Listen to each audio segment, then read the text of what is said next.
بسم اللہ الرحمن الرحیم۔ سامعین محترم، السلام علیکم ورحمۃ اللہ وبرکاتہ۔ جمعہ 27 جولائی سن 2001 مسجد دارالسلام باغ جناح لاہور میں امیر تنظیم اسلامی ڈاکٹر اسرار احمد صاحب نے خطاب جمعہ میں شادی بیاہ کی تقریبات کی اصلاح کے ضمن میں ایک مزید اقدام کی تجویز کے موضوع پر خطاب فرمایا۔ الحمد للہ وکفی والصلاة والسلام علی عبادہ الذین اصطفی، خصوصاً علی افضلہم وخاتم النبیین محمد الامین وعلی آلہ وصحبہ اجمعین۔ اما بعد فقد قال اللہ تبارک وتعالی کما ورد فی سورۃ الاعراف: اعوذ باللہ من الشیطان الرجیم، بسم اللہ الرحمن الرحیم۔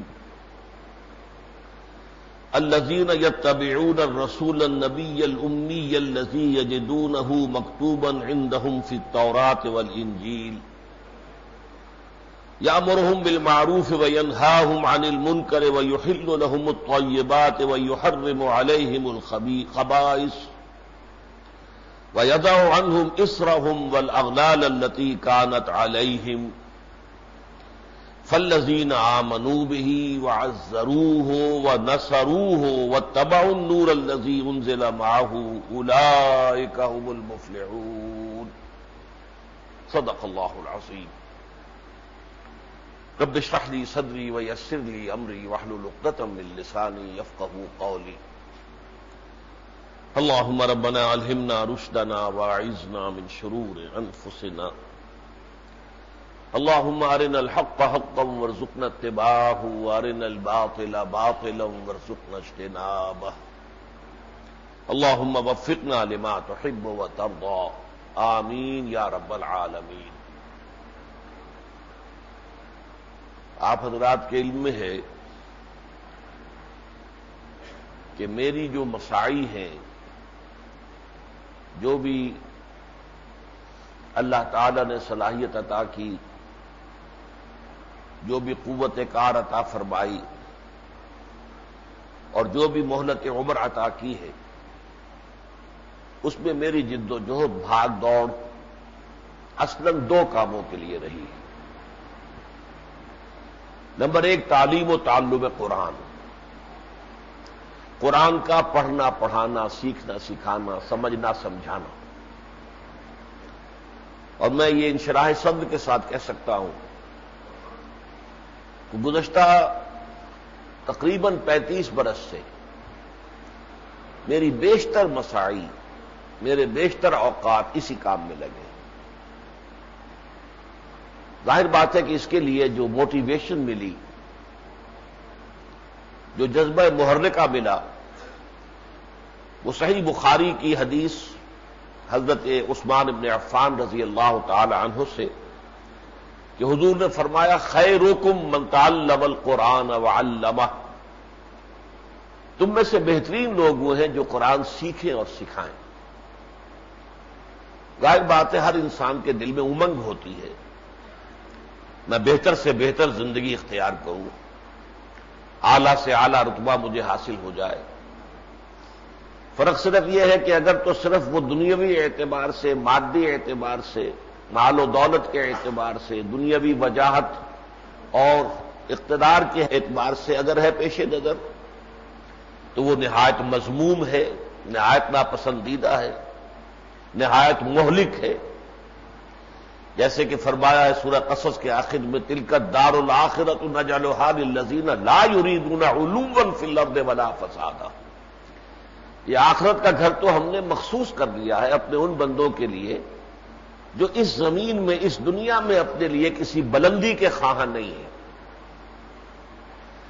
البتہ یہی جذبہ جو انسان میں ہے، بہتر سے بہتر، اعلیٰ سے اعلیٰ، یہ اگر آخرت کے ضمن میں ہو تو اس سے زیادہ محمود، اس سے زیادہ پسندیدہ، اس سے زیادہ اعلیٰ اور عرفہ کوئی جذبہ نہیں۔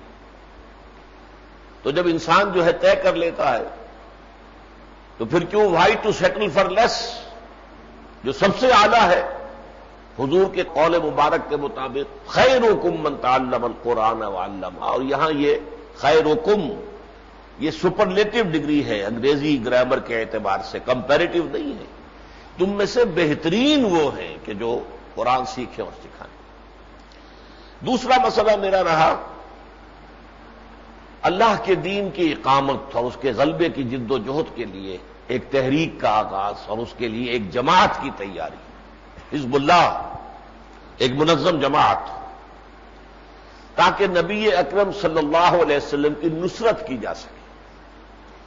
جو آیت میں نے ابھی تلاوت کی ہے، اس کا جو آخری حصہ ہے فالذین آمنوا بہ وعزروہ ونصروہ، اس پر ہماری گفتگو ہو چکی ہے، زیادہ عرصہ نہیں گزرا، ربیع الاول کے مہینے میں سیرت کے موضوع پر میں نے تقریریں کی اس سال، اس میں اس آیت پر بھی، اس ٹکڑے پر بھی گفتگو ہو چکی ہے۔ بس جو لوگ ان پر ایمان لائیں گے نبی اکرم صلی اللہ علیہ وسلم پر، ان کی تعظیم کریں گے اور ان کی نصرت کریں گے، مدد کریں گے، واتبعوا النور الذی انزل معہ، وہی بات پہلی آ گئی یہاں پر جو میں پہلے کہہ چکا ہوں، وہ اس نور کی پیروی کریں گے جو ان کے ساتھ نازل کیا جائے گا، فاولئک ھم المفلحون، تو وہ لوگ فلاح پانے والے ہوں گے۔ اللہم ربنا اجعلنا منہم، یہ نصرت محمدی صلی اللہ علیہ وسلم سے مراد کیا ہے؟ حضور کی نصرت فرمائی صحابہ کرام نے۔ اگر صحابہ کرام کی یہ نصرت اور تعاون آپ کو حاصل نہ ہوتا تو آپ اللہ کے دین کو تنے تنہا غالب نہیں کر سکتے تھے۔ اگر تنے تنہا کوئی فرد جو ہے اللہ کے دین کو غالب کر سکتا تو کوئی نبی بھی دنیا سے اللہ کے دین کو غالب کیے بغیر نہ جاتا۔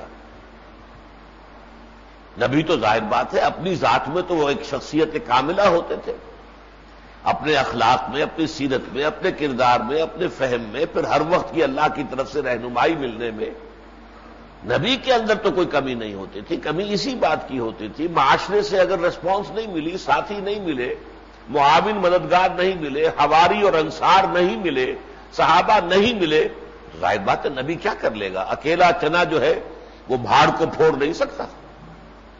حضور کو وہ اعوان و انصار میسر آ گئے، صحابہ کرام، محمد الرسول اللہ والذین معہ۔ اس حوالے سے یہ نصرت کی صحابہ کرام نے حضور کی تو اللہ نے کامیابی عطا فرمائی، اور آپ کے اپنے دست مبارک سے جزیرہ نما عرب میں اللہ کا دین غالب ہو گیا۔ لیکن اس سے آپ کا مشن مکمل نہیں ہوا۔ آپ کے مشن کی تکمیل تو ہوگی جب کل عالم ارضی پر اللہ کا دین اسی طرح غالب ہو جائے گا، اس لیے کہ آپ صرف عرب کے لیے نہیں بھیجے گئے تھے، بلکہ آپ تو پوری نوع انسانی کے لیے بھیجے گئے۔ وما ارسلناک الا کافۃ للناس بشیرا ونذیرا۔ تو یہ مشن ابھی باقی ہے، اس میں جو بھی اللہ کا بندہ تن من دھن لگائے، محنت کرے، جد و جہد کرے، اپنے آپ کو وقف کرے، اپنی قوت، اپنی صلاحیت، اپنا مال لگائے، اپنے ذرائع وسائل استعمال کرے، اپنی اولاد کو اسی میں کھپا دے، تو اللہ تعالیٰ کی طرف سے اس کے لیے اجر و ثواب ہے۔ کامیابی کب ہوگی کب نہیں ہوگی یہ اللہ کے حوالے ہے، لیکن جو اس پہ اپنے آپ کو لگا دے وہ کامیاب۔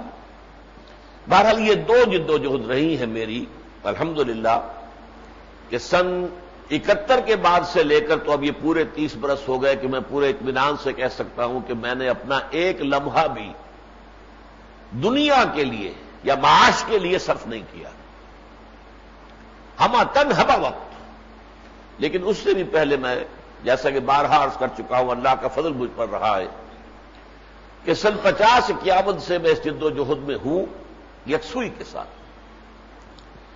لیکن اس کے ساتھ ہی نبی اکرم صلی اللہ علیہ وسلم کی جو شان بیان ہوئی ہے اس آیت نمبر 157 میں جو سورہ اعراف کی میں نے آپ کو سنائی ہے، کہ حضور کے بارے میں الفاظ آئے ہیں کہ وہ لوگ جو ایمان لائیں گے میرے رسول نبی امی پر، یہ حضرت موسیٰ علیہ السلام سے اللہ تعالیٰ نے فرمایا تھا کہ تمہاری امت میں سے جو لوگ ایمان لائیں گے میرے رسول نبی امی پر، ان کے لیے میری رحمت خاصہ ہوگی، میری نعمتیں اور میری رحمتیں ان کے شامل حال ہوں گی۔ اور وہ رسول نبی امی کیا کرے گا؟ پہلی بات، الذی یجدونہ مکتوبا عندہم فی التوراۃ والانجیل، جس کی پیشن گوئیاں وہ درج پائیں گے اپنے ہاں تورات میں بھی اور انجیل میں بھی۔ وہ کیا کریں گے؟ یامرہم بالمعروف وینہاہم عن المنکر، انہیں حکم دیں گے نیکی کا، بھلائی کا، اچھے کاموں کا، اور روکیں گے برے کاموں سے۔ وَيُحِلُّ لَهُمُ الطَّيِّبَاتِ وَيُحَرِّمُ عَلَيْهِمُ الْخَبَائِث، اور جتنی طیب چیزیں ہوں گی، پاکیزہ چیزیں ہوں گی، انہیں ان کے لیے حلال ٹھہرائیں گے، اور جو خبیث ہوں گی، ناپاک چیزیں ہوں گی، انہیں حرام ٹھہرائیں گے۔ اور اب آخری الفاظ نوٹ کیجئے، وَيَضَعُ عَنْهُمْ إِصْرَهُمْ وَالْأَغْلَالَ الَّتِي كَانَتْ عَلَيْهِمْ، اور ان کے اوپر جو بوجھ پڑے ہوئے ہوں گے ناقابل برداشت، اور ان کی گردنوں میں جو توق پڑے ہوئے ہوں گے، اس سے انہیں نجات دیں گے۔ یہ جو الفاظ ہیں، میری آج کی گفتگو کا سر عنوان یہ ہے، انسانوں کو بوجھوں سے نجات دلانا۔ سب سے بڑا بوجھ انسانوں پر انسانوں کی حکومت بادشاہی، اس بوجھ سے نکالنا۔ کوئی انسان دوسرے انسان کے اوپر جو ہے حاکم بن کر نہیں بیٹھ سکتا، حاکم اللہ ہے۔ ان الحکم الا للہ، سروری زیبا فقط اس ذات بے ہمتا کو ہے، حکمراں ہے ایک وہی باقی متعال آخری۔ پھر سرمایہ داروں کا بوجھ ناداروں پر، ایکسپلائٹیشن۔ اس کے علاوہ سماجی سطح پر، ایک تو یہود میں خاص طور پر انہوں نے اپنے ہاں اپنے مذہب کو رسومات کا پلندہ بنا کر رکھ دیا تھا۔ اللہ کا دین بہت سادہ ہے، ہمیشہ سے سادہ رہا ہے، لیکن یہ کہ ایک مذہبی طبقے کی ایک خاص اس کے اندر رجحان ہوتا ہے، جتنا پیچیدہ سے پیچیدہ بنایا جا سکے دین کو، تاکہ وہ عام آدمیوں کو سمجھ بھی نہ آئے، اور وہ محتاج رہے اس مذہبی طبقے کے کہ اسی سے پوچھیں، اسی سے رہنمائی لیں، انہی کے ہاتھ چومیں، انہی کی خدمت کریں، تاکہ ان سے جو ہے وہ فتوے لے سکیں، اپنی رہنمائی حاصل کر سکیں۔ پھر یہ کہ ان کے اندر رسومات کا تومار، یہود کے ہاں خاص طور پر قربانی کی رسومات جو ہیں، اس بری طریقے سے ان کا تومار جو ہے پھیلا دیا گیا، اور بعض چیزیں کہ جو اصلاً حلال تھی، یہود کی بعض شرارتوں کی وجہ سے ان پر حرام قرار دے دی گئی۔ ان تمام بوجھوں سے بھی انہیں نجات دلانی تھی، اور اسی میں وہ بوجھ شامل کر لیجئے کہ جو سماجی رسومات ہوتی ہیں، سماجی تقریبات ہوتی ہیں، ان میں اہم ترین ہے شادی بیاہ کی تقریب۔ یہ اہم ترین معاملہ ہے، انسانی زندگی تمدن کی جڑ یہی ہے۔ ایک مرد اور ایک عورت کے درمیان رشتہ مناکحت، جس سے کہ خاندان وجود میں آتا ہے، اولاد ہوتی ہے، اس سے آگے جو ہے نسل آدم چلتی ہے۔ اس کے ضمن میں جو رسومات اور طرح طرح کی چیزیں جو اضافی ڈال دی جائیں، جن کی وجہ سے بوجھ پڑ جائے لوگوں کے اوپر، ان کے کندھوں کے اوپر، ان سے نجات دلانا، یہ بھی گویا کہ محمد الرسول اللہ صلی اللہ علیہ وسلم کے فرائض منصبی میں تھا۔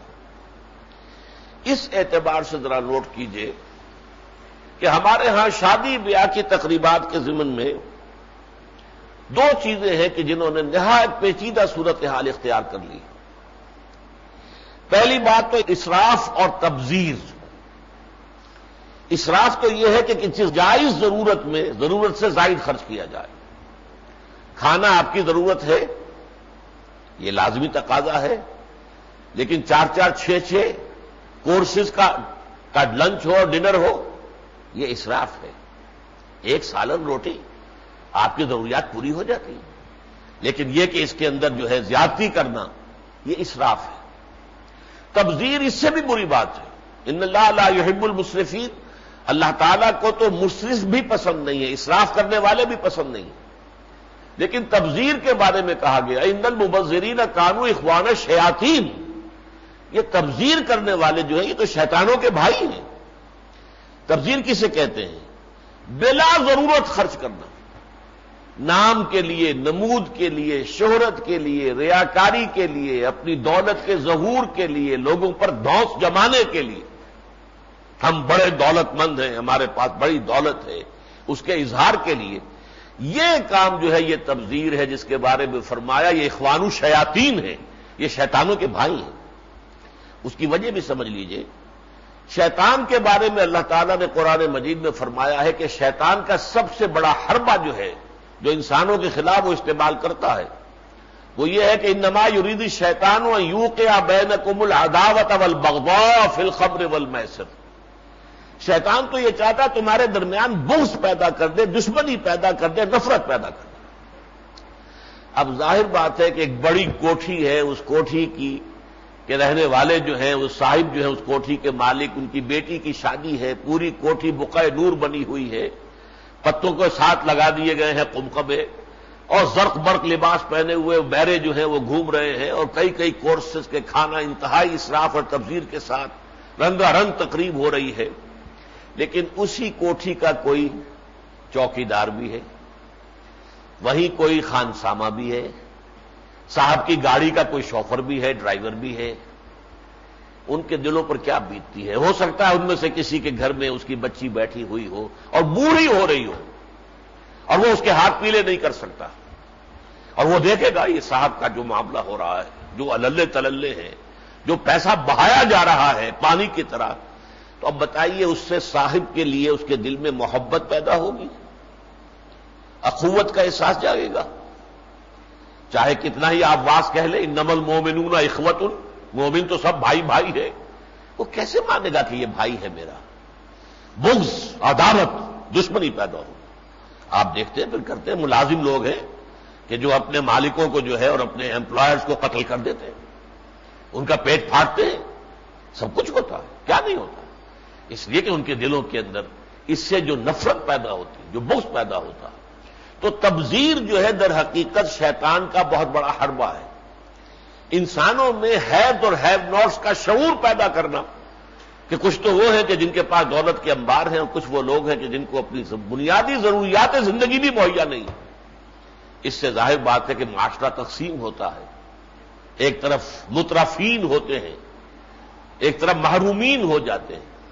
جیسے ایک اور ڈائمنشن ہے کہ ایک طرف مستضعفین ہوتے ہیں جنہیں دبا لیا جاتا ہے، اور اس کے برعکس مستکبرین ہوتے ہیں، تکبر کرنے والے، بڑے اونچے سردار، اور اسی طرح ایک طرف مترفین ہوتے ہیں، دولت مند، اور ایک طرف جو ہے وہ محرومین ہے کہ جن کے پاس بنیادی ضرورتیں جو ہے وہ بھی پورا کرنے کے لیے پیسہ موجود نہیں۔ تو ایک تو اسراف اور تبذیر کا معاملہ ہے، اور دوسرے در حقیقت اس میں نئی نئی رسومات کا ایک سلسلہ ہے دولت کے اظہار کے لیے۔ اب شادی کے موقع پر ایک دعوت تو ہونی ہے، نکاح کے موقع پر بارات آئے گی، پورے ٹھاٹ کے ساتھ شان کے ساتھ کھانا کھلایا جائے گا، ایک ولیمہ ہوگا، اس سے پہلے کوئی مہندی ہوگی، اس کی رسم ہوگی، اس کے لیے بہت کچھ رسومات ادا کی جائیں گی، اس کے لیے بھی دعوت ہو جائے گی۔ اس سے پہلے لڑکی والے کے گھر جائیں گے تاریخ لینے کے لیے، تو وہ بھی ایک تقریب ہوگی، اور اس کے اندر بھی کھانا ہوگا، اور اس میں بھی دعوت ہوگی۔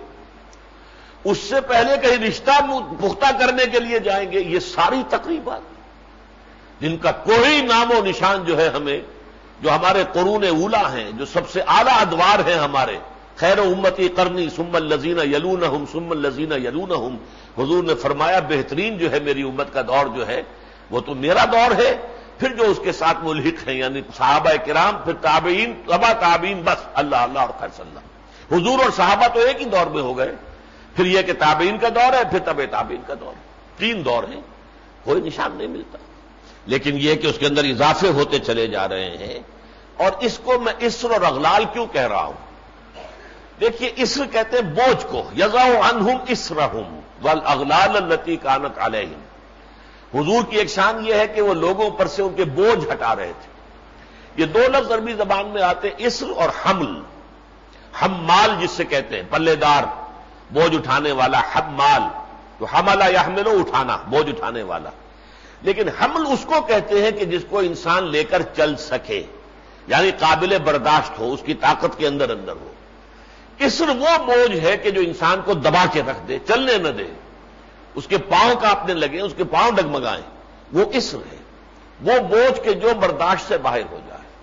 اغلال کہتے ہیں توق جو گلے میں پڑے ہوئے ہیں، کہ ان رسومات کے بوجھ ہوتے ہیں در حقیقت۔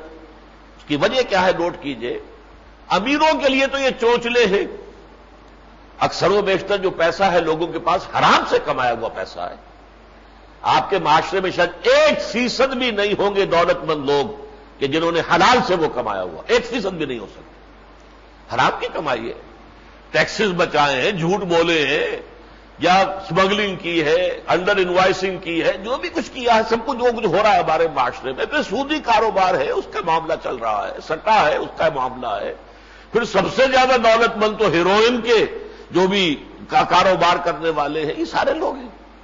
تو ان کے پاس وہ حرام کی دولت جو آئی ہوئی ہے، اب ان کے تو چونچلے ہیں، اور انہیں تو اپنی دولت کا اظہار کرنا ہے، لوگوں پر دھوس جمانی ہے، اپنی دولت مندی جو ہے اس کا مظاہرہ کرنا ہے۔ لیکن یہ کہ غرباء اور خاص طور پر جو مڈل کلاس ہوتی ہے، سفید پوش لوگ، ان کے لیے یہ اسم اور اغلال بن جاتے ہیں، اس لیے کہ جن رسومات اور جن تقریبات کا چلن ہو جاتا ہے معاشرے میں، یہ لوگ بھی کچھ نہ کچھ کوشش کرتے ہیں۔ آخر ایک غریب آدمی ہے، وہ بھی سوچتا ہے میری بچی ہے، میں اس کی شادی کرنے چلا ہوں، آخر اس کے جذبات ہیں، وہ کیا کہے گی کہ میرا باپ یہ بھی نہ کر سکا، یہ بھی نہ کر سکا، میرا باپ کچھ لوگوں کو کھانا بھی نہ کھلا سکا، میرے رشتے کے لیے لوگ آئے تو کوئی تقریب نہ کر سکا، یہ کیسے ہوگا؟ لہذا کرے گا، وہ جس طرح بھی کرے گا، قرض لے، سودی قرضہ لے۔ بے شمار لوگ ہمارے ہاں جو یہ پٹھان سود خور بیٹھے ہوئے ہیں، آج بھی بیٹھے ہوئے ہیں آپ کے شہر کے اندر، اور ان سے جتنی بھاری شرح سود کے اوپر وہ قرض لیتے ہیں اور پھر بند جاتے ہیں اس کے اندر، ساری عمر گزر جاتی ہے، وہ صرف سود دیتے رہتے ہیں، اصل پھر بھی باقی رہتا ہے ان کے ذمے۔ بہت سے لوگ ایسے موجود ہیں جن کی کہانیاں ہمارے سامنے آتی ہیں۔ یہ سارا کام کیوں کرتے ہیں؟ اس لیے کہ بھئی چلو وہ ہم پوری اپنی کوٹھی نہیں ہے اسے ہم نہیں کر سکتے کمکموں سے روشن، چلو اپنے ہاں کوئی دو چار جھالریں لگا لیں، وہ جھالریں جو ہے کچھ نہ کچھ تو چراغ لگ جائیں گے، کچھ نہ کچھ تو معلوم ہوگا۔ تو یہ جو طبقہ ہے غرباء کا، ان کے لیے یہ اسر ہے، یہ ناقابل برداشت بوجھ ہے جس کے تحت وہ دبے ہوئے ہیں۔ بہت سے بھلے کام وہ نہیں کر سکتے، یہی کام کر رہے ہیں، اور یہی وجہ ہے کہ پھر ہمارے معاشرے میں جس کے ہاں 3-4 بیٹیاں ہو جائیں وہ تو گویا کہ اسی بوجھ کے اندر دفن ہو کر رہ جاتا ہے۔ اسے معلوم ہے مجھے ان کے ہاتھ پیلے کرنے ہیں، اور وقت کے تقاضے کیا ہیں، لوگ کیا چاہتے ہیں، تقریب کیسی ہونی چاہیے، پھر جہیز لوگ مانگتے ہیں، اس کے لیے وہ تو گویا کہ اپنے آپ کو انویسٹ کر دیتا، دن رات ایک کر کے، ایک ایک لمحہ پیسہ کمانے میں، حلال سے بھی حرام سے بھی، اور وہ اس لیے تاکہ بچیوں کے اپنے ہاتھ پیلے کر سکے۔ یہ ہے وہ اسم اور اغلال جس کو دور کرنے کے لیے ہم نے ایک جد و جہد شروع کی تھی، اور یہ نومبر 1973 سے اس کا باقاعدہ آغاز کیا تھا، اب 28 برس ہونے کو آئے۔ اس کا جو تاریخی پس منظر ہے وہ میں آپ کو چند منٹوں میں بتا دیتا ہوں۔ معاملہ یہ ہوا کہ سن 65 میں میں لاہور منتقل ہوا تھا، یہ آپ کے علم میں ہے، کہ اپنے ہی بنیاد پر کوئی دینی تحریک کا آغاز کروں۔ تو یہاں جب درس قرآن کا میرا آغاز ہوا اور درس قرآن کو اللہ تعالیٰ نے مقبولیت عطا فرمائی، تو اس میں جو لوگ شریک ہوتے تھے انہیں جو محبت مجھ سے ہوئی، جو میرے بارے میں حسن ظن قائم ہوا اور ایک تعلق قلبی ہو گیا، تو ان کا اصرار ہونا شروع ہوا کہ آپ میری بچی کا نکاح آپ پڑھا دیجیے۔ یہ ان کی گویا کہ جو بھی حسن عقیدت کہہ لیں، محبت ہے، قلبی تعلق ہے۔ بلکہ سب سے پہلا نکاح جو میں نے پڑھایا ہے وہ تو ہمارے ایک ساتھی تھے، اب فوت ہو چکے ہیں، اللہ تعالیٰ انہیں جنت نصیب فرمائے، حاجی محمد یوسف صاحب۔ انہوں نے جب پہلی مرتبہ مجھ سے کہا، میں نے اس سے پہلے کبھی نکاح پڑھایا ہی نہیں تھا، میں نے کہا صاحب میں نے تو آج تک نکاح پڑھایا نہیں ہے اور میں تو یہ کام کر نہیں سکتا۔ تو کہنے لگے، وہ کچھ مسکرا کہنے لگے، وہ میری بچی کی فرمائش ہے کہ میرا نکاح جو ہے ڈاکٹر صاحب پڑھائیں۔ وہ مسجد خضرا کے قریب رہتے تھے، ان کا پورا خاندان بھی اسی طریقے سے میرے دروس میں اور خطبات جمعہ میں شریک ہوتا تھا۔ بہرحال جب یہ سلسلہ ہوا تو اس میں پہلا کام میں نے یہ کیا کہ جب میں نے یہاں نکاح پڑھانے شروع کیے تو خطبہ نکاح کو میں نے ایک تقریر کی شکل دی، تاکہ میں اپنی دعوت کو بھی آگے پھیلاؤں، صحیح دین کا تصور ان کے سامنے رکھوں، دین کے تقاضوں کا ان کے سامنے جو ہے بیان کروں، تاکہ ان کے اندر شعور پیدا ہو کہ دین کیا چاہتا ہے، فرائض کیا ہیں ہمارے دینی۔ اور اسی کے ضمن میں پھر خاص طور پر جو خطبہ نکاح میں آتا من رغب عن سنتی فلیس منی، اس کے حوالے سے پھر میں ذرا خبر بھی لیتا تھا کہ یہ حدیث پڑھی جاتی ہے خطبہ نکاح میں، اور عین شادی کے موقع پر آپ خلاف سنت کام کرتے ہیں۔ کم سے کم یہ کہ ہمیں سنت کی پیروی کرنی چاہیے۔ حضور کی اتنی سخت جو ہے سرزنش ہمارے سامنے آ رہی ہے کہ جسے میری سنت پسند نہیں اس کا مجھ سے کوئی تعلق نہیں، وہ اگر اپنے آپ کو میرا امتی سمجھتا ہے تو غلط سمجھتا ہے، لہذا من رغب عن سنتی فلیس منی۔ تو اس کے حوالے سے پھر میں خاص طور پر کہتا تھا کہ کم سے کم اس شادی کے معاملے میں جہاں یہ حدیث بھی پڑھی جائے گی خطبہ نکاح کے اندر، تو کم از کم اس میں تو ہمیں غور کرنا چاہیے کہ سنت کیا ہے، کیا کام ہمیں کرنا چاہیے سنت کے مطابق۔ ہوتا کیا تھا، نتیجہ یہی نکلتا تھا کہ لوگ متاثر بھی ہوتے تھے، متفق بھی ہوتے تھے۔ جن کے ہاں میں یہ تقریر کر رہا ہوتا تھا اور وہاں سب کچھ ہو رہا ہوتا تھا، ان کی گردنیں بھی شرم سے جھک جاتی تھی، سب کچھ ہوتا تھا، لیکن پرنالہ وہیں، پھر اگلا کوئی نکاح ہوگا تو وہیں ہوگا، ویسے ہی ہوگا۔ دلیل یہ جی کیا کریں، عورتیں نہیں مانتی، گھر والے نہیں مانتے، برادری والے نہیں مانتے، یہ مسئلہ ہے، وہ مسئلہ ہے۔ یہ مسئلہ کئی سال تک چلتا رہا۔ یوں سمجھیے کہ 67 68 سے لے کر 73 تک 5-6 سال گزر گئے اسی میں، کہ موقع آ گیا ہمارے سب سے چھوٹے بھائی ڈاکٹر افسار احمد صاحب، جو آج کل جو ہے پنجاب یونیورسٹی میں ہیڈ آف دی ڈپارٹمنٹ ہیں شعبہ فلسفہ کے، ان کی شادی۔ میں نے اور میرے بڑے بھائی جو آج بھی یہاں پر موجود ہیں، پہلی صف میں کرسی پر بیٹھے ہوئے ہیں اپنے عذر کی وجہ سے، ہم دونوں نے طے کیا کہ اب اس ایشو پر ہم عملاً، چیریٹی بگنز ایٹ ہوم، لہذا اب ہمیں گھر سے بات شروع کرنی چاہیے۔ پہلے اس کی ایک مثال ہم قائم کر کے دکھائیں دنیا کو، تاکہ یہ کہ اس کے بعد ایک سٹینڈ لے کر ہم کھڑے بھی ہو سکیں لوگوں کے سامنے، سٹینڈ لے کہ اب اس کو پر عمل کیا جائے۔ چنانچہ وہ پہلی شادی ہم نے اپنے اصولوں کے، وہ اصول کیا ہیں وہ میں بعد میں بیان کروں گا، اس کے عین مطابق ہم نے کی، اور اس کے بعد پھر میں نے ڈنکے کی چوٹ اس تحریک کا آغاز کر دیا، اور میں نے جو ہے مسجد خضرا میں اس پر خطبے دیے، مختلف مواقع پر خطبے دیے، لوگوں سے عہد لیے، کھڑے کر کے بھی مسجد خضرا میں لوگوں سے یہ عہد لیا کہ ہاں آئندہ ہم یہ کام نہیں کریں گے، یہ کام نہیں کریں گے۔ اس طریقے سے میں نے اسے ایک تحریک کی شکل دے دی۔ میرے بڑے بھائی صاحب جو ہیں وہ اس کام کے شروع کرنے میں میرے ساتھ تھے، لیکن اس کے بعد کچھ اپنے اہل و عیال کے عدم تعاون کی وجہ سے عملاً میرے ساتھ تعاون نہیں کر سکے کچھ عرصے تک، بلکہ کچھ تلخیاں بھی رہیں۔ لیکن یہ کہ الحمدللہ کہ چونکہ اسی وقت سن 74 سے ہی میں نے تنظیم اسلامی کا آغاز کر لیا تھا، سن 75 میں باقاعدہ تاسیس ہوئی ہے، فیصلہ میں نے سن 74 میں کر لیا تھا، تو میرے اس پروگرام کو تنظیم اسلامی نے اپنا لیا۔ تو گویا کہ اب ہماری تحریک کے اندر وہ اقامت دین کی جد و جہد، اس کے لیے ایک حزب اللہ کی تیاری، ایک جماعت کو تیار کرنا، اس کے ساتھ ہی یہ بھی سماجی اصلاح کا ایک عمل جو ہے وہ بھی اس تحریک کا ایک حصہ بن گیا۔ دوسری بات میں آپ کے علم میں یہ لانا چاہتا ہوں کہ اس سے قبل میرے علم میں ایک بات آئی تھی کہ کراچی میں کچھ لوگوں نے یہ شادی بیاہ کی تقریبات کے ضمن میں اصلاحی ایک عمل کی کوشش کی تھی، لیکن وہ بری طرح ناکام ہو گئی تھی۔ اس کے بعد اس کا تو میں آپ سے عرض کر دوں کس وجہ سے ناکام ہوئی، کہ ایک تو تحریک یہ چلی کہ نکاح مسجد میں ہونا چاہیے، لیکن ہوا کیا، نکاح کے لیے مسجد میں علیحدہ جاؤ اور پھر ریسیپشن ہو رہا ہے کسی ہوٹل کے اندر، اب ایک اور سفر کرو وہاں پہنچو۔ مطلب یہ کہ لوگوں کے لیے بجائے آسانی کے اور دقت پیدا ہو گئی، اور یہ کہ سارا وہ معاملہ تو وہی رہا، نکاح مسجد میں ہو گیا، باقی کھانا کھلانا پلانا اسراف تبذیر وہ ساری جو کی تو رہی تو بیکار ہو گیا۔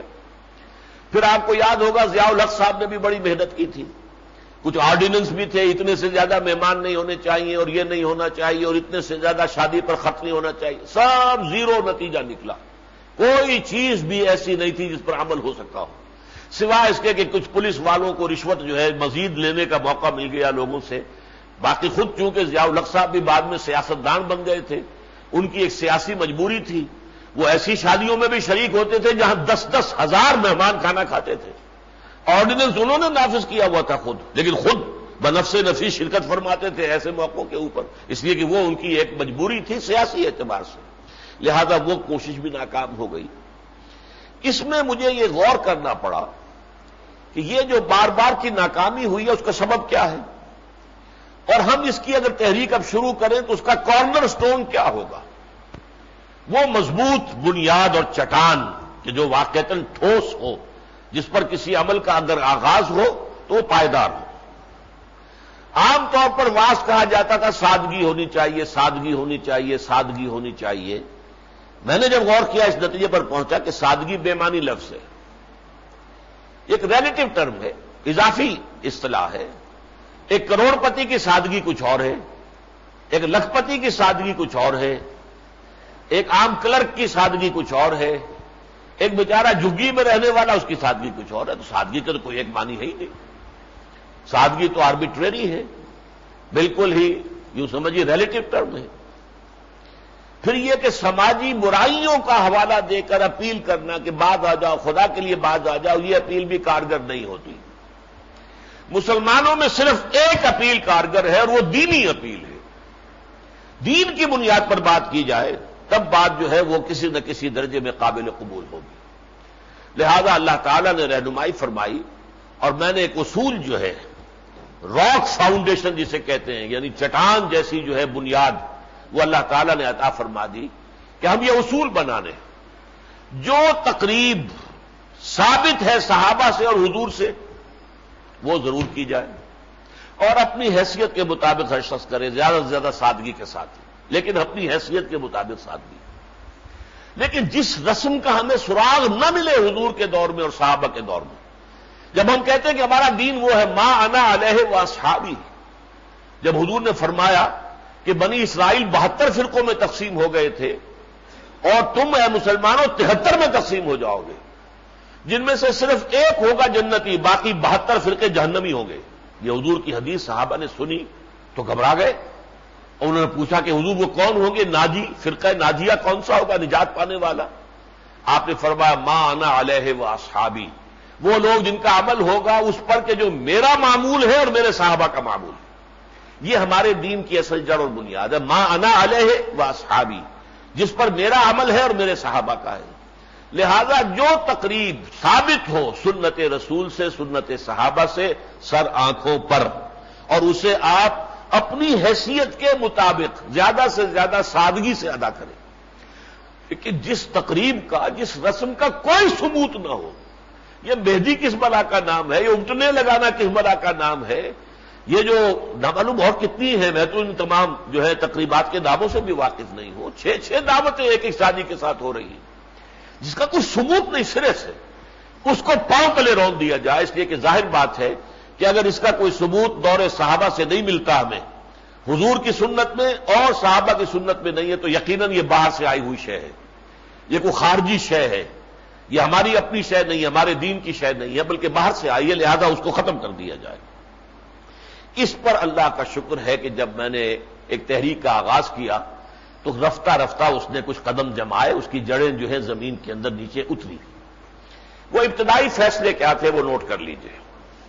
سب سے پہلا، سب سے اہم، نکاح کی محفل مسجد میں منعقد ہونی چاہیے۔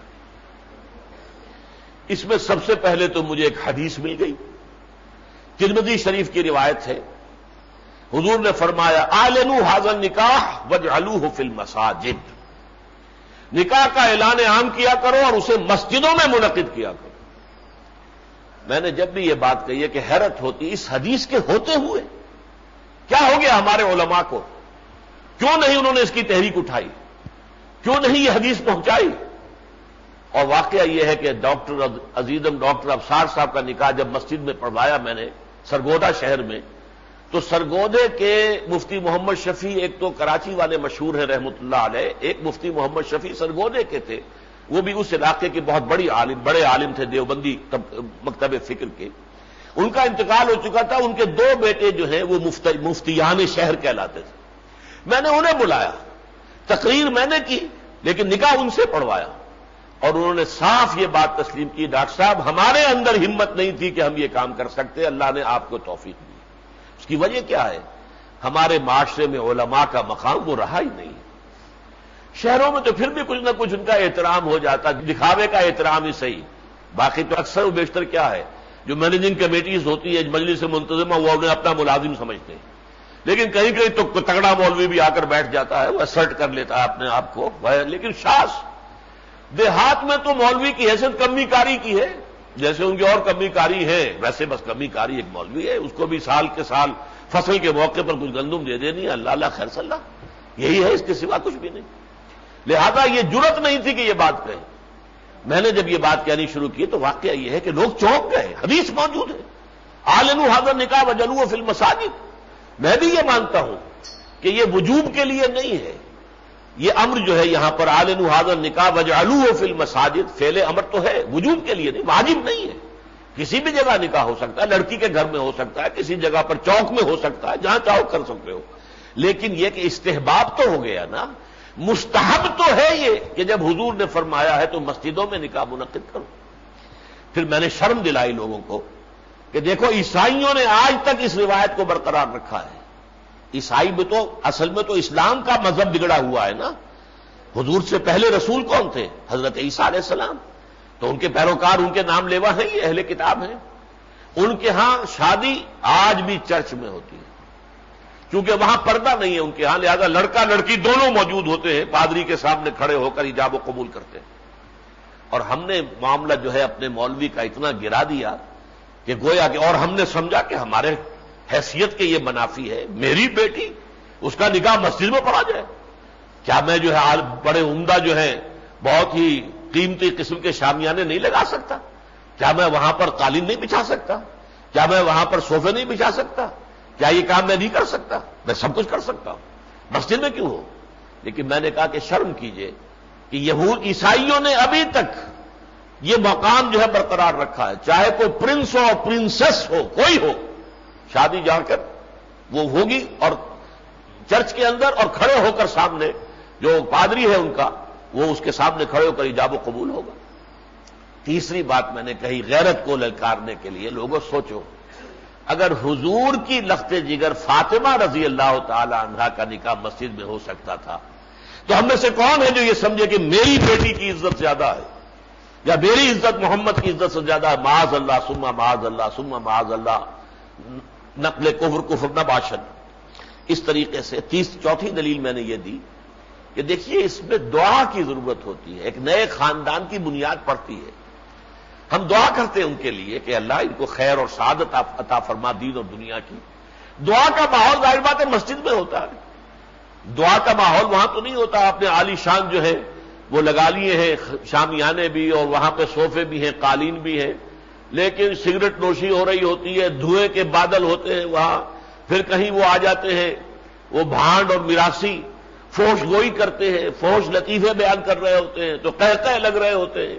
اس حالت میں جو ہے کوئی من کر کے جو ہے مولوی صاحب خطبہ نکاح پڑھتے ہیں، کسی نے نہ سنا نہ سنایا، اور اس کو کہتے ہیں دعا کر لیجئے. دعا کیا خاک کر لیجئے؟ دعا کے لیے ظاہر بات ہے کوئی طبیعت کی آمادگی ہوتی ہے، کوئی انابت اللہ تعالیٰ کی طرف، کوئی رجوع ہو تو دعا ہوتی ہے.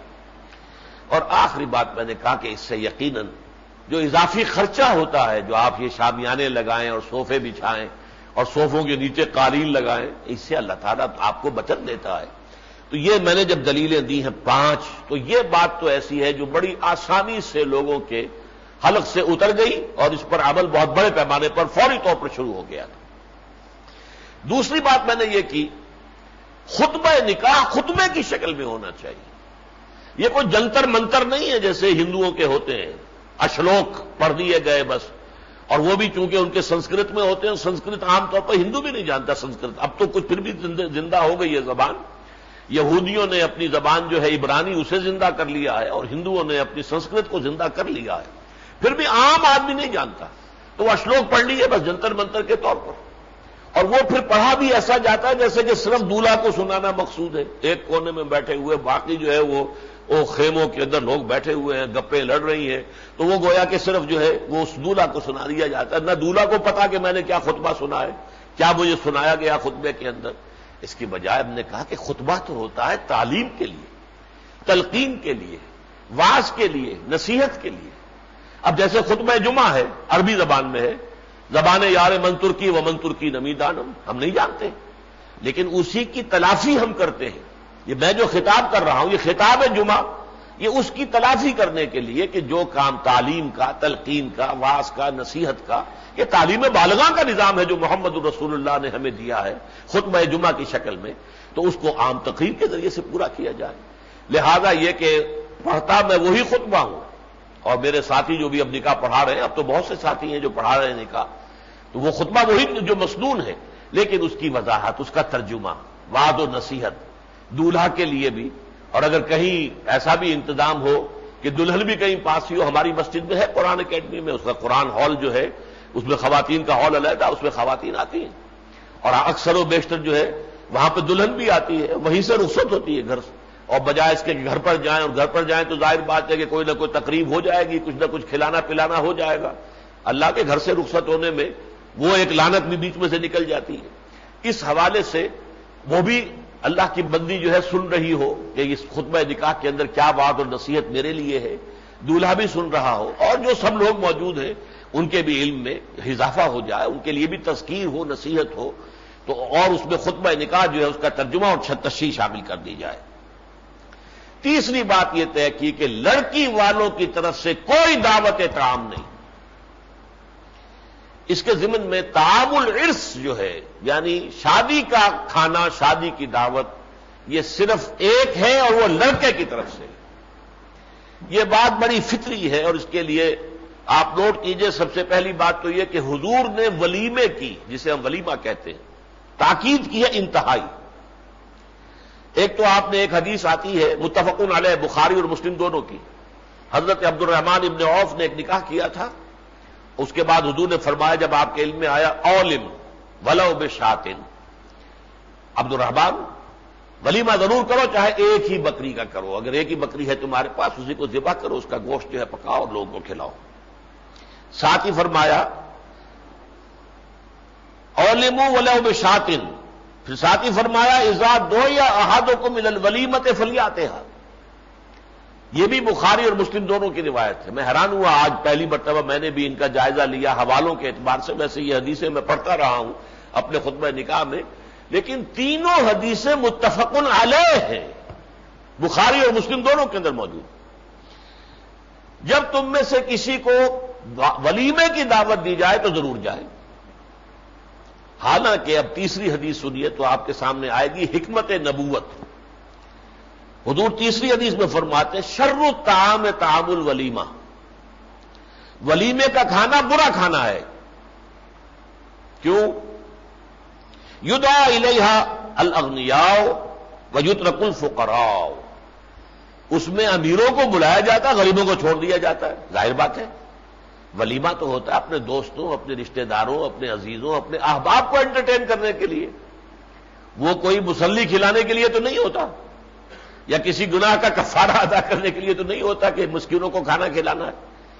اس اعتبار سے حضور نے فرمایا ولیمے کا کھانا برا کھانا، شر الطعام طعام الولیمہ، یدعا لها الاغنیاء ویترک الفقراء، لیکن ومن ترک الدعوۃ فقد عصى الله ورسولہ، اس کے باوجود جس نے ولیمے کی دعوت کو رد کر دیا، قبول نہیں کیا، اس نے اللہ کی بھی نافرمانی کی، اس کے رسول کی بھی نافرمانی کی۔ یہ ہے توازن، کہ اگرچہ اس کے اندر برائی کا ایک پہلو بھی ہے، لیکن ایک سماجی تقریب کے اعتبار سے اس میں خیر کا پہلو زیادہ غالب ہے۔ جیسے شراب کے بارے میں اور جوئے کے بارے میں سورہ بقرہ میں فرمایا فیہما اسم کبیر ومنافع للناس واسمہما اکبر من نفعہما، ان کا گناہ زیادہ ہے ان کے نفع سے، یہاں اس کا نفع زیادہ ہے اس کے مضرت سے، لہذا اگر کوئی شخص نہیں جائے گا تو اس کے لیے فرمایا کہ وہ اللہ کا بھی گویا کہ اس نے معصیت کی، نافرمانی کی، اور اس کے رسول کی بھی۔ میں اس سے کیا دلیل لے رہا ہوں؟ دلیل یہ ہے کہ اگر تو کوئی لڑکی والوں کی طرف سے بھی کھانے کا کوئی معاملہ خیر والا ہوتا تو کیا محمد الرسول اللہ ہمیں اس کی تلقین نہ فرماتے؟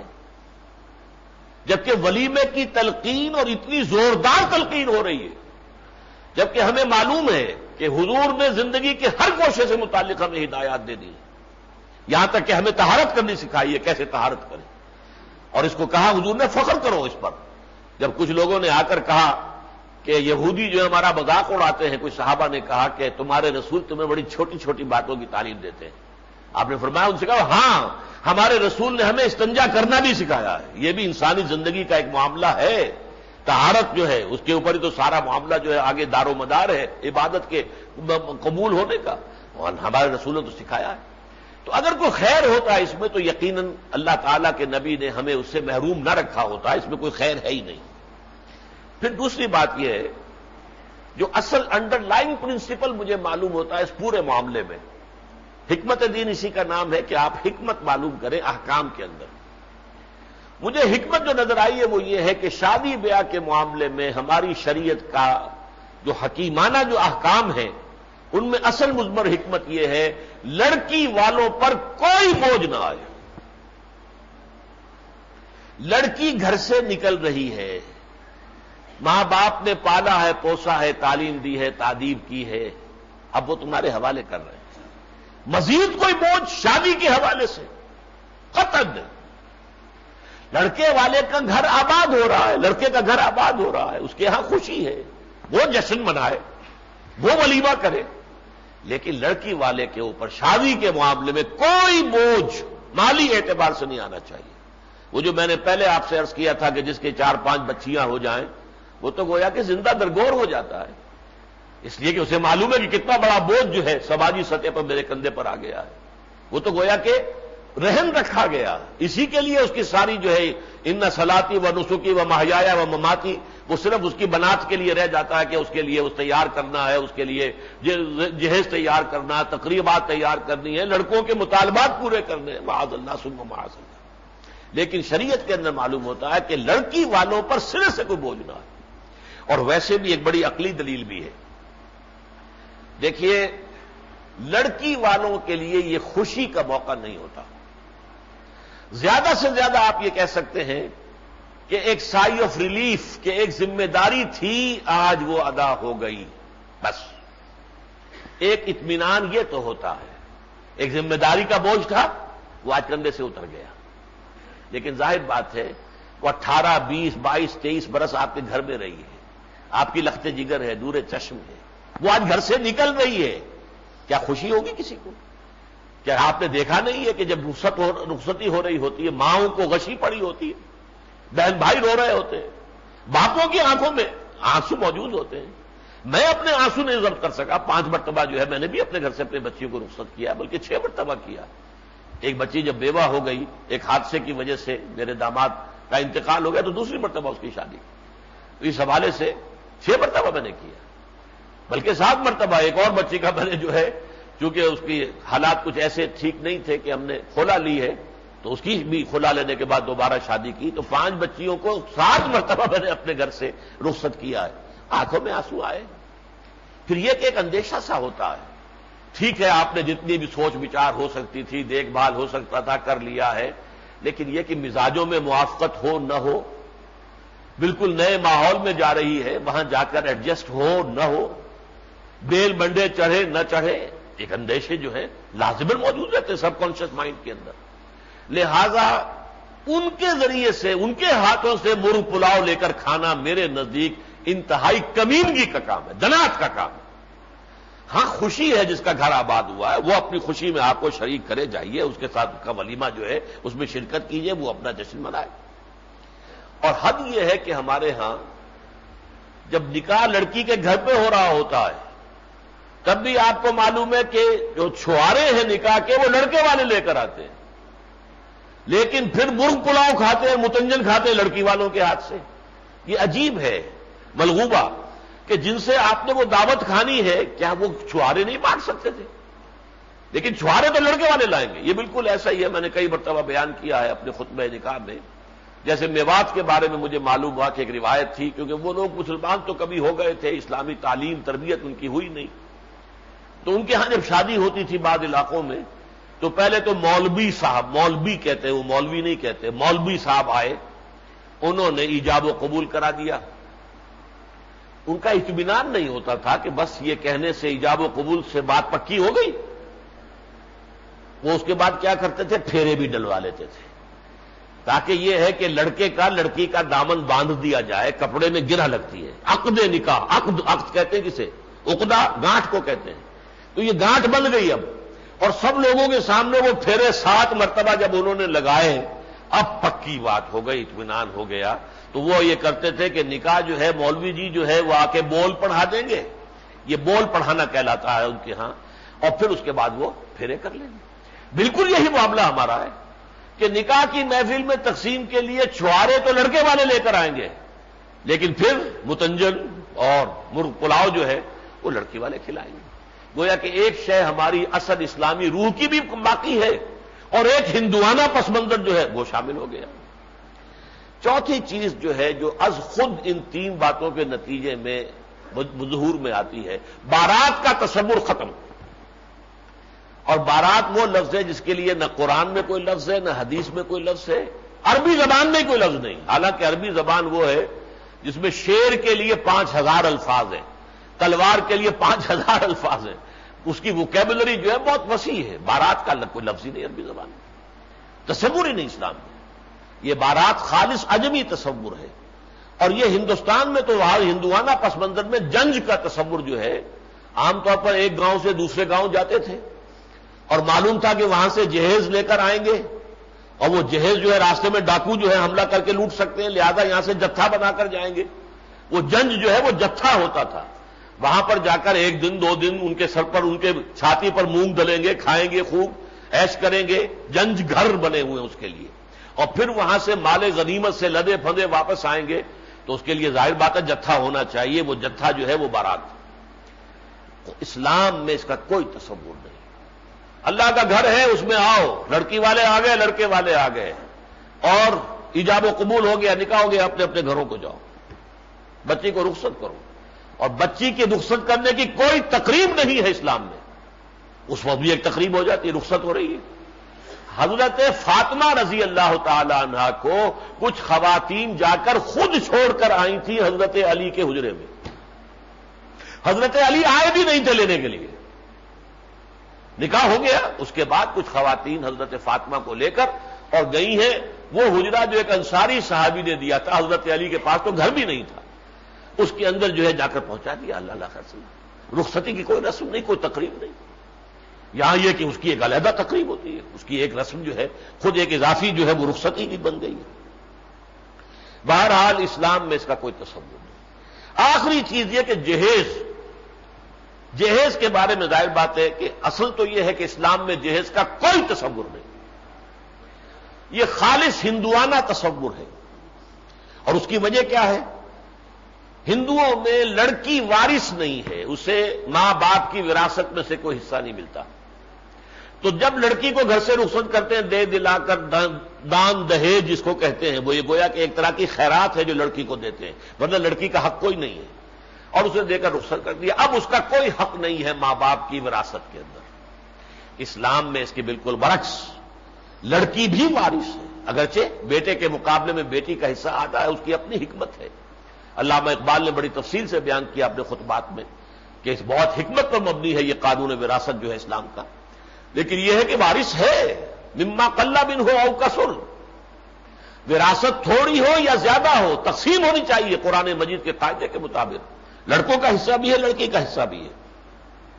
اس اعتبار سے لیکن ظاہر بات ہے کہ جب تک یہ وراثت کا قانون پورے طور پر اس کی تعمیل نہ ہو تو جہیز کو بھی روک دیا جائے تو لڑکی تو پھر بالکل ماری گئی بیچاری. بہرحال اسی لیے ہم نے اس کے اندر سختی نہیں کی. چلیے اسی وقت اسے کچھ ماں باپ نے دیا ہے، کچھ لے کر وہ نکلی ہے، اس کے لیے سہولت ہو جائے گی اپنا گھر جب آباد کرے گی جا کر. لہذا ہم نے یہ صرف طے کیا تھا کہ جہیز کی نمائش نہیں ہونی چاہیے. یہ وہ تبذیر کے درجے میں آ جاتا ہے. آپ نے اپنی بیٹی کو جو دیا ہے ٹھیک ہے، اور اس کے لیے ہم نے یہ کہا ایک دن پہلے پہنچا دو ان کے گھروں میں اگر کوئی چیز پہنچانی ہے. اول تو یہ کہ کوشش کی جائے کہ جہیز کی یہ رسم بالکل ختم ہو جائے، اس لیے کہ اسلام میں اس کا کوئی نہ. حضرت فاطمہ کا جہیز جو مشہور ہو گیا ہے اور جس کو دلیل کے طور پر استعمال کرتے ہیں، وہ واقعتاً جہیز تھا ہی نہیں.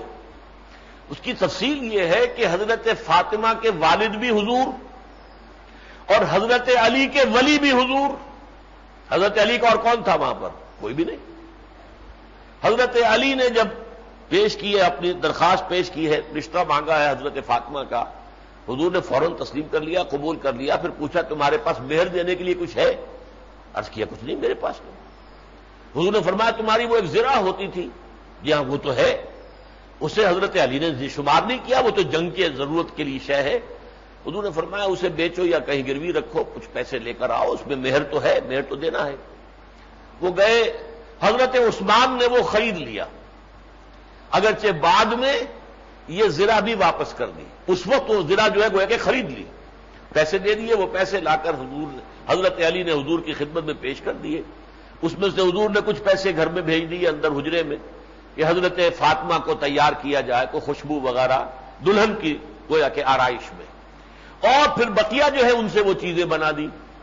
وہ جو ایک گدا جو تھا جس کے اندر کہ کھجور کی چھال بھری ہوئی تھی، 2 تکیے تھے کھجور کی چھال بھری ہوئی، ایک چکی تھی آٹا پیسنے کے لیے، ایک مشکیزہ تھا پانی لانے کے لیے. یہ چند چیزیں تھیں جو کہ ضرورت کے لیے ناگزیر ترین چیزیں، لیکن وہ بھی حضور کی طرف سے نہیں تھی، بلکہ حضرت فاطمہ کا جو مہر حضرت علی نے دیا اس میں سے بنی تھی۔ حضور کی ایک دوسری صاحبزادی کا نکاح مدینے میں آ کر ہوا حضرت عثمان سے رضی اللہ تعالیٰ عنہ، کسی جہیز کا کوئی تذکرہ نہیں، اس لیے کہ حضرت عثمان کا بھرا گھر تھا، ساز و سامان موجود، ہر شے، لہذا کسی جہیز کا کوئی سوال ہی نہیں۔ یہاں چونکہ حضرت علی کے پاس تو کچھ بھی نہیں تھا، حجرہ بھی ایک انصاری صحابی نے دیا ہے، اور یہ سامان جو ہے اگر نہ ہوتا تو جا کر کچی زمین کے اوپر جو ہے کیسے لیٹ جاتے۔ یہ اس کے لیے آپ نے کہا کہ وہ جو مہر کی رقم تھی، جو ملکیت ہے بیٹی کی یعنی حضرت فاطمہ کی، اس میں سے بنا دیا، اپنے پاس سے ایک پیسہ حضور نے نہیں دیا۔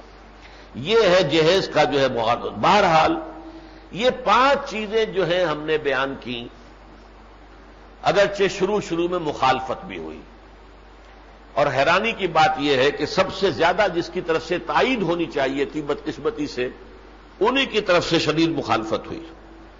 مفتی جمیل احمد تھانوی صاحب کا اب انتقال ہو چکا ہے رحمہ اللہ، اور وہ حالانکہ وہ ربیب تھے مولانا اشرف علی تھانوی رحمۃ اللہ علیہ کے۔ ربیب اسے کہتے ہیں کہ جو کسی سابق شوہر کی اولاد ہو، بیٹا یا بیٹی، تو جب نکاح اس نے ثانی کیا تو گویا کہ وہ بھی ساتھ ہی آیا۔ گیلڑ پنجابی میں گیلڑ کہتے ہیں کہ جو ساتھ آئے کسی جس کے ساتھ نکاح کیا گیا ہو، اس کا کوئی پہلے نکاح ہوا ہو، اس سے اولاد ہو، تو وہ لڑکی ہے تو ربیبہ کہلائے گی، لڑکا ہے تو ربیب کہلائے گا۔ تو مولانا اشرف علی تھانوی رحمۃ اللہ علیہ کے کوئی اولاد نہیں ہوئی، سرے سے شادیاں آپ نے 2 کی، اولاد کوئی نہیں ہوئی۔ یہ ایک جو ہے ربیب تھے، اور ان کی والدہ جو ہے وہ حضرت مولانا اشرف علی تھانوی کی زوجہ محترمہ تھی۔ انہوں نے شدت کے ساتھ مخالفت کی، حالانکہ مولانا اشرف علی تھانوی صاحب اصلاح الرسوم، رسومات کی نفی میں وہ بہت شدید تھے۔ چنانچہ تازہ جو ہمارا ندائے خلافت ہے اس کے شمارے میں اس ولیمے کے بارے میں چند چیزیں ہیں کہ جو مولانا اشرف علی تھانوی رحمۃ اللہ علیہ کی جو ملفوظات ہیں اس میں سے لے کر شائع کی گئی ہیں کہ اس کی تمام رسومات کا خاتمہ۔ بہرحال ہوتے ہوتے اللہ تعالیٰ نے اس کی شکل بن گئی ہے اللہ کے فضل و کرم سے کہ بڑے وسیع پیمانے پر اب یہ کام ہو رہا ہے، لیکن شروع اس وقت ہوا جب پہلے میں نے یہ طے کر دیا میں کسی نکاح میں شریک نہیں ہوں گا جو مسجد میں نہ ہو۔ ظاہر بات ہے میرے دوست جو مجھ سے کوئی تعلق خاطر رکھتے تھے انہیں تو مسجد میں آنا ہی پڑا۔ کچھ عرصے کے بعد میں نے اعلان کیا، کیونکہ پہلے وہ یہ کرتے تھے نکاح مجھ سے پڑھوا لیا مسجد میں، پھر یہ کہ کوئی ریسیپشن کوئی دعوت اپنی جا کے گھر پر کر لی۔ پھر میں نے یہ طے کیا میں نکاح نہیں پڑھاؤں گا وہ کہ جس کے ساتھ کوئی تقریب جو ہے دعوت طعام کا کوئی سلسلہ ہوگا، میں نکاح بھی نہیں پڑھاؤں گا۔ تو میں دونوں باتوں کی جب تک کہ پوری طریقے سے توثیق نہیں کرا لیتا کوئی نکاح نہیں پڑھاتا۔ تو جن کو بھی مجھ سے کوئی تعلق خاطر ہے وہ ظاہر بات ہے کہ اس پر عمل کرتے ہیں۔ اب 28 برس ہو گئے ہیں اور اس میں اب ایک اضافہ ہم کر رہے ہیں۔ اس اضافے کا سہرا جو ہے میرے بڑے بھائی کے سر ہے، اظہار احمد صاحب کے سر۔ وہ اب تنظیم اسلامی میں بھی شامل ہو گئے ہیں، ان کے اہل و عیال کی اکثریت بھی شامل ہو گئی ہے۔ ان کی طرف سے جب یہ ایک اشتہار ابھی 2 دن پہلے آیا تھا ربائے وقت میں، تو مجھے ایک اخبار کی طرف سے دفتر سے یہ فون آیا کہ بعض علماء بہت ناراضگی کا اظہار کر رہے ہیں کہ یہ کیا بات انہوں نے کہہ دی ہے کہ نکاح کے وقت ہی جو ہے وہ ولیمہ ہو سکتا ہے، یہ اپنی کوئی شریعت بنانے چلے ہیں۔ تو میں نے ان سے بھی کہا کہ بھائی میں اب اس جمعے میں تفصیل کے ساتھ تقریر کروں گا۔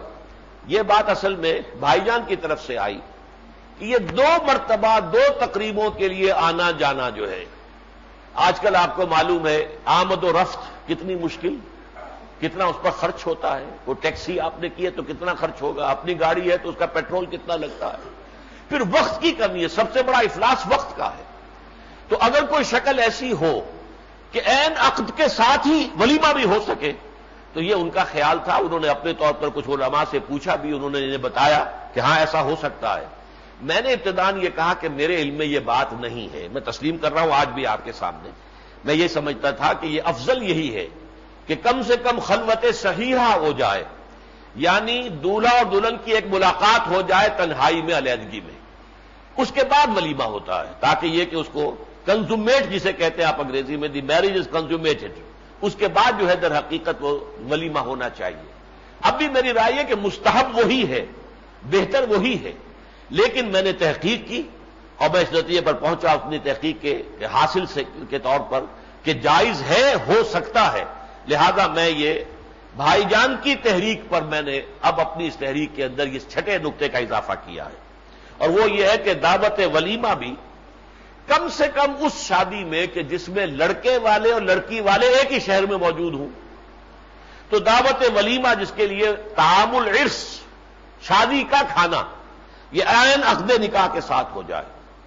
اب اس کے لیے دیکھیے میں نے جو تحقیق کی ہے تو فقہ حنفی کی تو مرقات المفاتیح، ملا علی قاری بہت بڑے سمجھیے کہ فقیہ ہیں فقہ حنفی کے، اور ان کی جو شرح ہے مشکات المصابیح کی مرقات المفاتیح، اس کے اندر یہ الفاظ موجود ہیں، قیل انہا تکون بعد الدخول وقیل عند العقد۔ یہ دونوں قول موجود ہیں سلف میں، کہ یہ بھی قول موجود ہے کہ خلوت صحیحہ، بلکہ یہ کہ شوہر و بیوی کا جو تعلق ہوتا ہے وہ بھی وقوع پذیر ہو جائے تو اس کے بعد ہونا چاہیے، بعد الدخول، وقیل عند العقد، اور یہ بھی قول سلف کے اندر موجود ہے کہ یہ عین عقد کے موقع پر بھی ہو سکتا ہے۔ لیکن یہ کہ فتح الباری امام ابن حجر عسقلانی رحمۃ اللہ علیہ کی جو شرح ہے صحیح بخاری کی، اس میں تو واقعہ یہ ہے کہ اس قدر تفصیل کے ساتھ اس مسئلے کے اوپر روشنی ڈال دی گئی ہے، میں آپ کو عبارت پڑھ کر سنا رہا ہوں کیونکہ یہ معاملہ علماء میں زیر بحث آئے گا، لہذا میں پورے طور پر مسلح ہو کر آیا ہوں کہ تاکہ وہ بات سامنے آئے تو دلیل بھی لوگوں کے سامنے آ جائے۔ وقد اختلف السلف فی وقتها، سلف میں ہمارے بزرگوں میں پہلے جو فقہاء ہیں ان میں اختلاف ہے کہ ولیمے کا صحیح وقت کون سا ہے، حل ہوا عند العقد او عقبہ، کیا وہ عین عقد کے موقع پر ہو یا اس کے بعد ہو، اور عند الدخول او عقبہ، یا تعلق زن و شو کے وقت ہو یا اس کے بعد ہو، او موسع من ابتداء العقد الى انتہاء الدخول، یا یہ کہ یہ وسعت دے دی گئی ہے کہ عین عقد وقت کے وقت سے لے کر اور یہ کہ وہی کنزمیشن آف میرج جو ہے اس کے تک جو ہے یہ آپ کے لیے اختیار موجود ہے، جب چاہے کر لیں۔ علی اقوال قال النووی، امام نووی نے کہا ہے اختلفوا، لوگوں میں اختلاف ہے، فحکا عیاض، حضرت عیاض رحمۃ اللہ علیہ نے کہا ہے ان الاصح عند المالکیہ استحبابہ بعد الدخول، کہ جو مالکی ہیں امام مالک کے پیروکار، ان کے علماء کی اکثریت جو ہے وہ اس پر ہے کہ یہ خلوت صحیحہ کے بعد بلکہ تعلق زن و شو کے بعد ہونا چاہیے، لیکن وہ عن جماعت منہم انہ عند العقد، ایک جماعت مالکیہ کے اندر بھی اس بات کی قائل ہے کہ وہ عقد کے موقع پر ہو سکتا ہے، یعنی جیسے ملا علی قاری نے فرمایا ہے بالکل اسی طریقہ کا قول جو ہے وہ مالکی مسلک کے اندر موجود ہے۔ وعند ابن حبیب عند العقد و بعد الدخول، ابن حبیب کے نزدیک دونوں موقعوں پر برابر ہے، چاہے اس وقت کر لیا جائے چاہے بعد میں کر لیا جائے۔ وقال فی موضع آخر یجوز قبل الدخول و بعدہ، قبل الدخول اور بعد دونوں کے اندر جواز ہے۔ وذکر ابن السبکی ان اباہ قال لم ارى فی کلام الاصحاب تعین وقتها، کہ ابن سبکی یہ کہتے ہیں کہ میرے والد نے مجھے یہ بتایا کہ میں نے صحابہ رسول کے مابین کوئی رائے نہیں دیکھی کہ جو ولیمے کے وقت کا تعین کرنے والی ہو، صحابہ سے کوئی قول تعین کے لیے منقول نہیں، اور فقہاء میں اس کے لیے جواز موجود ہے کہ عند العقد بھی ہو سکتا ہے۔ سب سے بڑھ کر جیسے کہ پہلا جو بات تھی کہ نکاح مسجد میں ہونا چاہیے، اسی طریقے سے اس کے لیے مجھے جو مل گئی تھی حدیث ترمذی کی، ایسے ہی ترمذی شریف کی ایک روایت اس موضوع پر بھی مل گئی ہے، میں حیران ہوں۔ یہ حدیث جو ترمذی شریف کی ہے کتاب النکاح میں باب ما جاء فی الولیمہ، عن ابن مسعود رضی اللہ تعالی عنہ قال قال رسول اللہ صلی اللہ علیہ وسلم، حضرت عبداللہ ابن مسعود سے مروی ہے، وہ کہتے ہیں کہ حضور صلی اللہ علیہ وسلم نے فرمایا طعام اول یوم حق و طعام یوم الثانی سنت و طعام یوم الثالث سمعۃ ومن سمع سمع اللہ بہ، پہلے دن کا کھانا، پہلے دن ولیمہ، یعنی عقد والے دن ہی ولیمہ، یہ حق ہے، سب سے زیادہ مضبوط، سب سے زیادہ قابل ترجیح یہ قول ہے مرفوع محمد رسول اللہ صلی اللہ علیہ وسلم کا۔ دوسرے دن کا ولیمہ یہ سنت ہے، پہلے دن کو برحق کہا ہے، حق، طعام اول یوم حق و طعام یوم ثانی سنت، اور تیسرے دن ولیمہ ہو تو یہ ریاکاری ہے، صرف لوگوں کو سنانے کے لیے، اپنی دولت کا ظہور کرنے کے لیے ہے۔ اور جو شخص یہ چاہے گا کہ اس کا جو ہے لوگوں میں چرچا ہو جائے تو اللہ اس کا چرچا ضرور کر دے گا، اور دونوں معنی لیے گئے، دنیا میں چرچا ہو جائے گا، بڑی زبردست ولیمہ کیا فلاں شخص نے، اور فرمایا ہے بعض لوگوں نے کہ نہیں، بلکہ شرح جو ہے ملا علی قاری کی، اس میں یہ دوسری بات ہے جو میں عرض کر رہا ہوں کہ اس میں فرمایا گیا کہ در حقیقت اللہ تعالیٰ اس کو رسوا کرے گا قیامت کے دن کہ یہ ہے وہ شخص جس نے کہ صرف ریاکاری کے لیے اور اپنی دولت کے اظہار کے لیے جو ہے ولیمہ کیا تھا تیسرے دن جا کر۔ تو پہلے دن کی فضیلت جو ہے وہ ثابت ہو گئی اس اعتبار سے، خاص طور پر آج کل جبکہ کھانے پر پابندی بھی ہے، اب کوئی ایک مشروب یا کوئی ایک جو ٹھنڈا ہو یا گرم ہو، کوئی سوپ ہو یا یہ لینے کے لیے پینے کے لیے، اور آدمی جائے شد رحال کرے، سفر کرے۔ اچھا اس سفر میں جیسا کہ میں نے کہا ٹیکسی ہے تو خرچہ ہو رہا ہے، اپنی گاڑی ہے تو خرچہ ہو رہا ہے، پھر دو تقریبات ہیں، تو آپ کو معلوم ہے کہ خواتین کا بھی مطالبہ ہوتا ہے کہ یہ تو نہیں ہو سکتا جو نکاح کے دن جوڑا پہنوں گی وہی میں ولیمے کے دن پہن لوں گی، لوگ کیا کہیں گے، ناک کٹ جائے گی، لہذا دو جوڑے چاہیے ان کے لیے۔ بچے بھی یہ نہیں آج کل برداشت کرنے کو تیار کہ نکاح کے موقع پر جو کپڑے پہنے وہی ولیمے میں پہن کے جائے۔ یہ ساری جو بھی مصیبتیں ہمارے اس شادی کے ساتھ ہیں، پھر وقت کتنا خرچ ہوتا ہے، ظاہر بات ہے کہ 6-7 گھنٹے لگ جاتے ہیں، آدمی چل کر جا رہا ہے، پھر وہاں پر بیٹھے ہوئے ہیں، ابھی انتظار ہو رہا ہے، پھر وہ کوئی مشروب ہوگا، پھر واپس آئیں گے، آدھا دن تو کم سے کم انسان کا اس میں نکل جاتا ہے۔ در حقیقت پھر شادی گھروں کے اتنے بڑے بڑے کرائے، ان سب سے بچت ہوتی ہے اگر ایک ہی موقع پر عقد بھی ہو گیا اور اسی وقت لڑکے والوں کی طرف سے صرف چھوارے نہیں، آپ مشروب بھی دے دیجئے، کوئی اور شے بھی آپ دے سکتے ہو دے دیجئے، ایک ٹینٹ باہر لگا دیجئے، اس کے اندر یہ کام ہو جائے گا، اللہ خیر صلاح۔ تو ایک ہی دفعہ کی آمد و رفت میں، ایاب و ذہاب میں، ایک ہی وقت کے اندر جو ہے یہ دونوں تقریبات سے انسان فارغ ہو جائے گا۔ اب میں آخری بات عرض کر رہا ہوں، یہ تو ہے تجویز جس کا کہ اضافہ میں نے کیا ہے اپنی اس تحریک میں۔ جہاں تک ولیمے کی سادگی کا تعلق ہے، اب تو آپ پر جبرن ٹھوس دی گئی وہ سادگی، اگرچہ میرے نزدیک یہ زیادتی ہے حکومت کی، اس لیے کہ میں آپ کو حدیثیں سنا رہا ہوں۔ حضرت عبد الرحمن ابن عوف کو حضور نے حکم دیا تھا کہ ایک بکری کا ولیمہ ضرور کرو، مطلب یہ کہ گوشت اور روٹی کا معاملہ ہوگا۔ حضرت زینب بنت جہش رضی اللہ تعالی عنہا کا ولیمہ حضور نے خود کیا ہے، تو گوشت اور روٹی سے لوگوں کو سیر کر دیا، یہ الفاظ آتے ہیں، شبع، خوب ان کو جو ہے وہ سیر کر دیا، اتنا آپ نے گوشت اور جو روٹی کھلائی ہے۔ لیکن اس کے ساتھ ہی حضرت صفیہ رضی اللہ تعالی عنہا کا نہ گوشت تھا نہ روٹی، صرف حضور نے حکم دیا لو بھائی یہ چمڑے کا ایک دسترخوان ہے اس کو بچھا دو، اس پر کچھ کھجوریں ڈال دی گئی، کچھ پنیر، کچھ گھی، آؤ بھائی تھوڑا تھوڑا سا جو لے لو، یہ ولیمہ ہو گیا۔ بعض ازواج مطہرات کا حضور نے ولیمہ کیا صرف 2 مد جو، 2 سیر جو، بس بھنے ہوئے جو ہوں گے جنہیں کہ وہ جیسے ہمارے ہاں اور جو چنے جو ہے چبا لیے جاتے ہیں بھنے ہوئے، اس طریقے سے۔ اسی طریقے سے حضرت عائشہ کا ولیمہ جو ہوا ہے، حضرت عائشہ خود فرماتی ہے نہ کوئی اونٹ ذبح ہوا نہ کوئی بکری ذبح ہوئی، صرف حضرت سعد بن عبادہ رضی اللہ تعالی عنہ جو رئیس خزرج تھے، ان کے گھر سے ایک پیالہ آ گیا تھا دودھ کا، بس وہی دودھ جو ہے وہ گھونٹ گھونٹ لوگوں نے پیا ہے۔ ویسے پیالہ آپ اپنا پیالہ نہ سمجھیے، عرب کا پیالہ جو ہے وہ پھر وہ بڑا پیالہ ہوتا ہے، اس بڑے پیالے کے اندر دودھ اتنا تھا کہ جو بھی محفل میں لوگ تھے وہ سب انہوں نے پیا ہے۔ اسی طرح حضرت فاطمہ رضی اللہ تعالی عنہ کا جو ولیمہ تھا، چند سا جو، یہ سا جو ہے یہ 3 سیر کا ہوتا ہے شاید، تو بس وہ جو تھے اسی پر سارا، تو سادگی انتہا کی بھی تھی، لیکن بکری کا گوشت اور روٹی سے آپ نے پیٹ بھی بھرا لوگوں کا۔ اس اعتبار سے مناسب یہ ہے کہ ہمارے ہاں حکومت اپنے ولیمے والی پالیسی پر نظر ثانی کرے اور کچھ نہ کچھ جو ہے ایک ڈش کی پابندی لگا دے، لیکن یہ ہے کہ بالکل اس کو ختم کر دینا جو ہے وہ منشا کے خلاف ہے، جو بھی دین کا منشا ہے، اگرچہ اس کی گنجائش ہے۔ جب ایسا بھی ہوا ہے صرف جو کھلا دیے گئے یا صرف کھجوریں کھلا دی گئی تو اس سے بھی ولیمہ اگر کیا حضور نے تو گنجائش تو موجود ہے۔ بہرحال ایک تو یہ کیا جائے کہ ولیمہ نکاح کے ساتھ ہی منعقد ہو جائے، ثانیاً اس کے اندر جتنا بھی ممکن ہو سادگی سے کام لیا جائے۔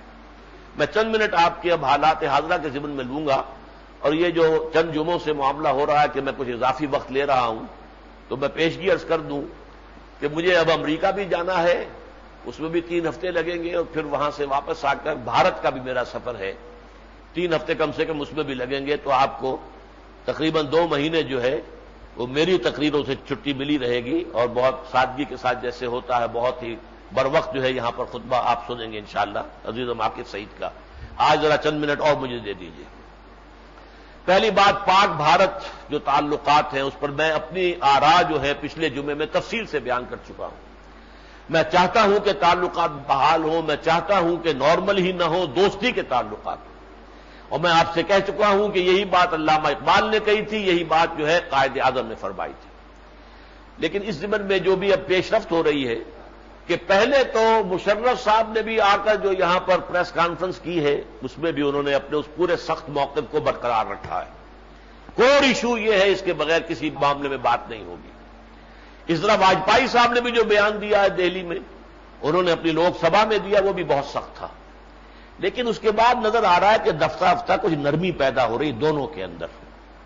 چنانچہ آج جو آپ نے خبر پڑھی ہوگی کہ دفتر خارجہ کے ایک ترجمان ہیں جو انہوں نے یہ کہا ہے کہ تعلقات کو معمول پر لانے کے لیے کشمیر کے حل کی پیشگی شرط ہم نے نہیں لگائی ہے، گویا کہ وہ لچک کسی درجے میں اب ظاہر ہو رہی ہے، ادھر سے بھی ہو رہا ہے۔ واجپئی صاحب نے بھی کہا ہے کہ اب اس پروسیس کو جاری رکھیں گے، اور یہ پروسیس ناکام نہیں ہے، صرف یہ کہ پاکستان چونکہ اڑا رہا ہے کراس بارڈر جو ان کے نزدیک جو دہشت گردی ہے اس کی مذمت کے لیے تیار نہیں ہے، گویا کہ کشمیر کو شاید کسی درجے میں وہ ایک ایشو اور ڈسپیوٹ ماننے کے لیے تیار ہو جائے۔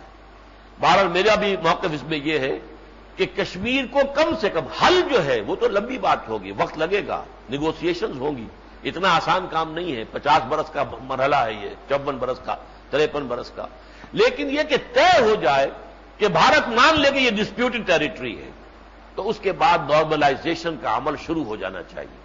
آمد و رفت کا معاملہ ہے، ڈاک کا معاملہ ہے، ویزے کی ایشو کا معاملہ ہے، اور تجارت کا معاملہ ہے۔ اگر ہمارے لیے بھی فائدہ مند ہو، کوئی شے ہم بھارت سے کیوں نہ لے لیں اگر اس سے زیادہ دام پر وہ شے کہیں باہر سے ہم لا رہے ہیں۔ اگر بھارت کی بنی ہوئی کار سے ہمارا گزارا ہو سکتا ہو جو کہیں میں چوتھائی قیمت پر شاید مل جائے جو جاپانی کار ہے اس کے مقابلے میں، تو ہم کیوں نہ اسے استعمال کریں۔ لہذا یہ چیزیں جتنی بھی ریشنل ہیں، اور سارک کا معاملہ جو ہے اگر ایک وہ یونٹ بن جائے اکنامک اعتبار سے تو سب کے لیے فائدہ ہے۔